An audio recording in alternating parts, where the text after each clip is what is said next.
সেই ব্রহ্মচারীকে কতটা সাবধানে থাকতে হয় নিশ্চয়ই আপনাদের অল্প অল্প অভিজ্ঞতা আছে। অষ্টমৈথুন থেকে তাকে বিরত থাকতে হয়। কটা বললাম? অষ্টমৈথুন। এই অষ্টমৈথুনের মধ্যে এই যে মায়েরা এসে আমাদের চরণ স্পর্শ করতে আসে না, স্পর্শ করে না, আমাদের গুরুদেবদের সেটাও নিষেধ আছে। এটা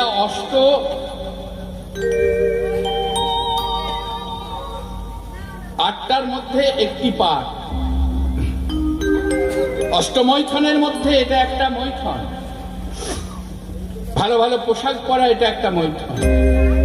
ভালো ভালো সেবা করা এটা একটা মৈথুন হয়, নচেত তার ব্রহ্মচর্য পালন হবে না। রক্ষা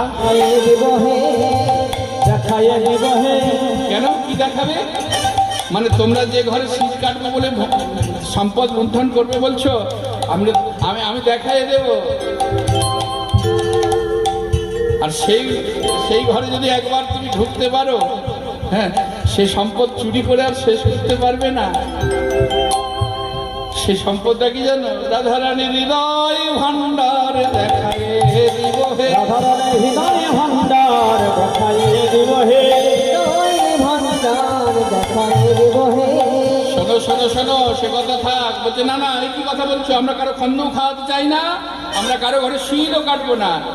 তবে কি কথা কহিছ না গরুরাজ, কি কথা কহিছ না গরুরাজ, কি কথা কহিছ না গরুরাজ, গহনায় আমারে মনের কাজ, গহনায় আমারে মনের কাজ, মনের বেদনা কহিবা যাবে, মনের বেদনা কহিবা যাবে, মনের বেদনা কহিবা যাবে, মনের মরম কহিবা যাবে, ওই মনের মরম কহিবা যাবে, বেদনা বাটিয়া লইব তবে, আহা বেদনা বাটিয়া লইব তবে।